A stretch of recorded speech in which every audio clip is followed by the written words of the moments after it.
เศษอาหารอันนี้เนี่ยหลายๆคนคงไม่เห็นค่าของมันใช่ไหมครับแต่ไม่ใช่กับน้องหมาตัวนี้ครับหลังจากที่มันเห็นคนที่ให้อาหารมันทุกเช้ามืดนะครับมาถึงมันรู้ได้เลยว่า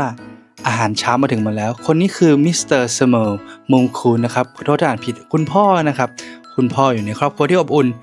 เขาเป็นพนักงานขับรถไฟนะครับทุกๆเช้ามืดเนี่ยเขาจะเตรียมอาหารที่เขากินเหลือแล้วเพื่อไปให้กับน้องหมาในทุกๆเช้ามืด